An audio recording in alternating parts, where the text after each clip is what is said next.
Good morning, see how you doing?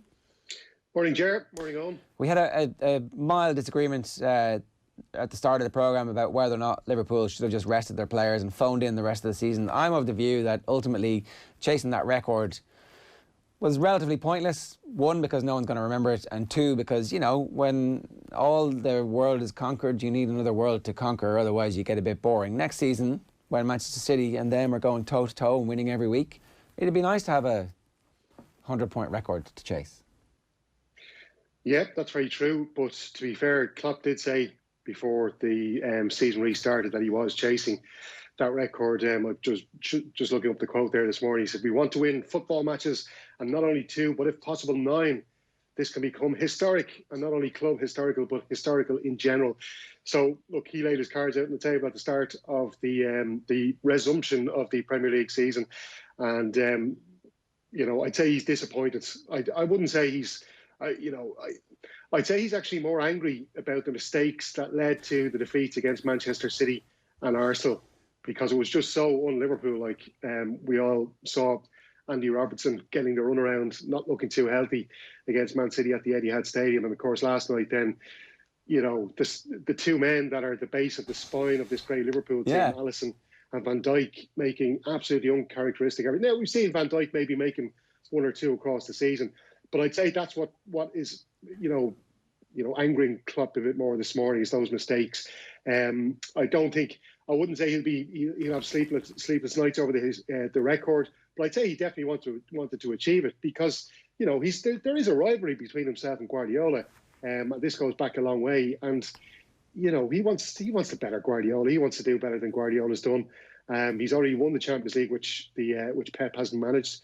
So I'd say he's a little bit annoyed. Look, the other thing as well is, Jared, the fans don't care, do they?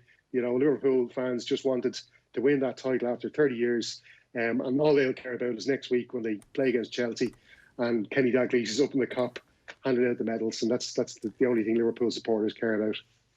Yeah, I would tend to agree with that. I think that is it. You're just not in any way a little bit concerned that these mistakes are creeping in? Like, maybe the thing to do is to take them out of the front line now, and if they want to be on the field for the last 5 minutes of the game next week, fair enough, but give the kids the opportunity to play in the last couple of games? Yeah, and I think that's actually been a noticeable thing of the last few weeks, is that he has given the likes of Nico Williams, who else am I thinking of? Harvey Elliott's been in there as well for a couple of games. Like, he's giving these young players a few matches towards the end of the season, and I think that might be with a view towards next season. Like, I don't think he's going to do an Alex Ferguson and try and win a whole season by just playing kids throughout. But I do think they'll get an awful lot more time in the pitch next season, some of those younger players. And as you say, you know, what's the point? Look, the other players, the likes of Mane, Salah, Jordan Henderson, all these kind of players, the senior guys, Van Dijk, Alisson, these fellas have all been on the go now for a long time. There wasn't a huge amount of rest time last summer before the season kicked off. And I think he should probably take, because the new Premier League season won't be a long time coming around, so there's probably a good chance, as you say, just to take those guys out of the firing line, just give them a rest before the new season starts. Yeah, proper rest for some of them for the first time in a long period of time.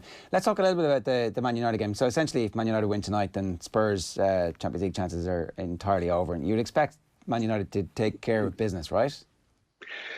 Yeah, they should do. I was just looking at their record. Like, they've won the last 3 trips that they've gone on to Selhurst Park against Crystal Palace.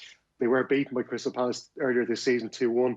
I was listening to Ole ACTUALLY his press conference last night, and he said it was a freak result. Now, I'd say Roy Hodgson might be a little bit annoyed when he hears that, because I thought Crystal Palace played really well that day at Old Trafford. There was a couple of mistakes, as we've seen in the United back four. And we saw again on Monday night against Southampton, the Harry Maguire and Lindelof for that corner that Michael Obafemi scored the equaliser from was an absolute disaster. Harry Maguire was marking his own player, Aaron Wan-Bissaka, and Lindelof got totally bullied by Michael Obafemi, who was only about 5'9", I think. So if I was Ole Gunnar Solskjaer, I would be a little bit concerned, because, you know, this is huge for Manchester United. Getting into the Champions League, this is where they believe they should be every single year. It hasn't been happening for them as much or as on a regular basis as they would expect. And when you're in at this stage of the season, when it means so much and your players are switching off like that in the last few seconds of a game, that's a real concern. Now, the one thing I'd say about Crystal Palace is they're not known to be. I actually did a Southampton game a couple of weeks ago, and just going back to that game on Monday night against Watford, and Hassan Houtl has that Southampton team playing a little bit like Liverpool, the gegenpressing. They really like to get into teams' faces. The front three players, or would have been Shea Adams and Danny Ings, and the midfielders around them, like to get in the faces of the opposition defence, put them under pressure, to use that cliche from. But I just think that Crystal Palace won't approach the game the same way. They're a bit more of a solid team. They like to kind of sit deep, and I don't think that's going to give United too many problems. And I think the likes of Pogba, Fernandes, they'll thrive in a match like this. Pogba was a little bit concerned, but I think Pogba's been brilliant since he's come back. He's played really well. I thought he switched off a little bit the other night against Southampton. And I think they need to have him really switched on tonight to try and get this victory that they need. The Sun are reporting he's on the verge of signing a new 5-year deal. This might just be good business. This might just be guy is happy, lock him in, make sure that he doesn't run his contract down and we lose him, and that the buyout clause is something that they can both swallow next summer. Yeah, look, there's no doubt there. He's a superstar. I was just looking at his stats from last season. And look, I've been critical of him myself. I do feel sometimes he's lacked commitment. We've got the evidence there. You know, his family have been out. He's been out himself saying that he wants to go to a Champions League club, and that's not the kind of thing you want to hear when he's already at a top club. But, you know, you look at his statistics from last season, he had 13 goals in 35 games. For a midfielder, that's ridiculous. And, you know, that's the kind of player you want at a team like Manchester United. You combine that with what Fernandes has been doing this season. Fernandes, again, his statistics really ridiculous. 5 goals, 4 assists in the 6 games since the restart. You know, if you have those two playing in the same team next season, this United team are definitely going to challenge for the title. And then up ahead of them, you got the likes of Greenwood, you got the likes of Rashford, Anthony Martial. I thought Anthony Martial looked as lively as I've ever seen him play for United against Southampton the other night. He looked like he really was. It just goes to show you when you've got really talented players, and, you know, as we saw with United last season, when the results were going bad, you know, the shoulders drop and it's hard to get them playing as well as we know they can play. But once the results start going well, and all of a sudden we see these players, they're like new men. And as you say, Jerry, I think that if Pogba commits to a 5-year deal, I think that's really good business by United. Therein lies some of the issue, though, doesn't it, Stephen, that when things have been going badly for Manchester United in recent years, they've been compounded by the fact that there hadn't been a huge amount of drive in the squad. Like, Anthony Martial is one of those players who had been criticised for that at international level as well as club level, that perhaps he didn't have the drive to go to the very, very top of his game. He's looked sensational over the last couple of weeks, no question about it. But surely everything is on ice until Manchester United lose a couple of games and we can actually assess how they rebound, because mentally they have shown fragility in the past.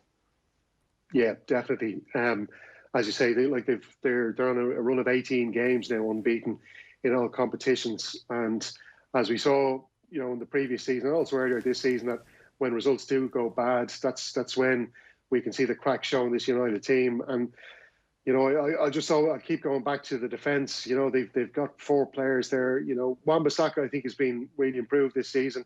I think from an attacking point of view, he's been excellent. He said himself that he was staying back after training to work on the attacking side of his game. We've seen that. I think he's got 4 assists this season, which is better than he's ever produced before. But you look at left back like Luke Shaw. Again, we've seen his mistakes being highlighted. I know Roy Keane did a little spot on him in that game against Spurs. And again, Harry Maguire and Lindelof. I just think they need a player in there, an inspirational figure in there at centre half that can really drive that team on. And I think as well with you've got some young players in there, the likes of Brandon Williams, the likes of Mason Greenwood, Rashford himself as well. I think those kind of players as well are the kind of players that will drive United on. It's funny, actually, I watched that Matt Busby documentary last week, and it was just interesting watching how, you know, he instilled that philosophy at the club of young players produced by the club coming through the academy, and him giving them the freedom of expression. And I think that's, you know, Alex Ferguson he did continue that philosophy on. I think that's what Ole Gunnar Solskjaer is now trying to do as well, is to try and bring these young players through. And he's done it really well as well, you'd have to say, is that, you know, he hasn't kind of rushed them into it. Mason Greenwood's been used sparingly for most of the season. Now, he has started the last few games, but I think we'll see him maybe become a regular fixture in the team. But I think they are. It was interesting yesterday that one of the lines Solskjaer came out with in the pre-match press conference. He said we're a little bit ahead in the process. So obviously he's got certain goals and achievements that he wants to hit with this United team. And I think he's probably, he said it with that quote that he's a little bit ahead where he wants to be right now. But there's no harm in that. And I think he's just trying to get United back to their original philosophy of young players playing an exciting game and entertaining the fans, and hopefully getting the results with that as well. Like the difference in the transformation, we've spoken about this repeatedly, but if you think back, like the temptation to put Greenwood in the team very early on, to wait and wait, and even being able to speak about like we're a little bit ahead of the process, that suggests that behind the scenes there is a very good relationship between him and the power brokers, as opposed to what we felt it was on the outside, certainly, that he was minutes, if not hours, away from the hours, if not minutes, away from the sack at various stages. It seemed like it was on a knife edge for so long, but now you would have to say that there's going to be a lot of faith, irrespective of what happens in the next couple of games. But if they do manage to qualify for the Champions League, then all bets are off for Manchester United next season. Yeah, listen, we all know that the owners of Manchester United and the guy who pulls the purse strings, Ed Woodward, don't have a clue about football. And there is one man up there in the upper echelons of Old Trafford who knows football, and that's Alex Ferguson. And I would imagine that Alex Ferguson had quite a bit of influence when it came to what's happened over the last couple of seasons. And while Ed Woodward might have been feeling a bit of a squeaky bum over the last year or so, I'd imagine Alex Ferguson has been advising Ole Gunnar Solskjaer and maybe being that conduit between Solskjaer and the top brass at United. And I'd say, while Solskjaer was probably a bit of an unproven manager when he's come in there, I think he seems to have the respect of the players, and that's the main thing.